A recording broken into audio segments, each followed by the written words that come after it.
there is a question is the attitude of Islam to history.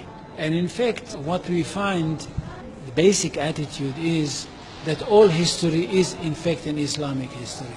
That means that all the major figures of history basically are Muslims. From Adam down to our own time.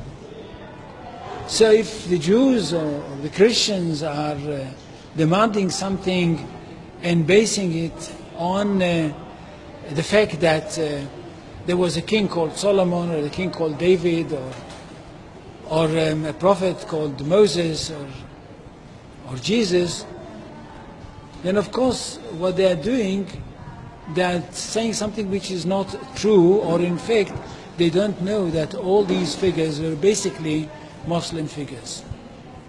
They were, in fact, since the creation of the world there is only one religion, and this is the religion of Islam. So if anybody says, look, there is a place which is connected with Solomon, and that's the place where the Temple of Solomon stood, a true Muslim would tell you, yes, absolutely right, but don't forget that Solomon was a Muslim.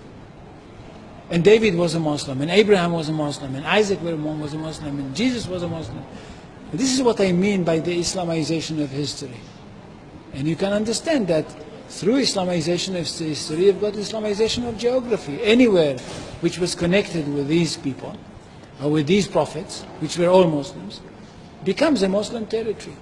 And therefore, when Islam was not in that area before Muhammad came to it, but it should have been there.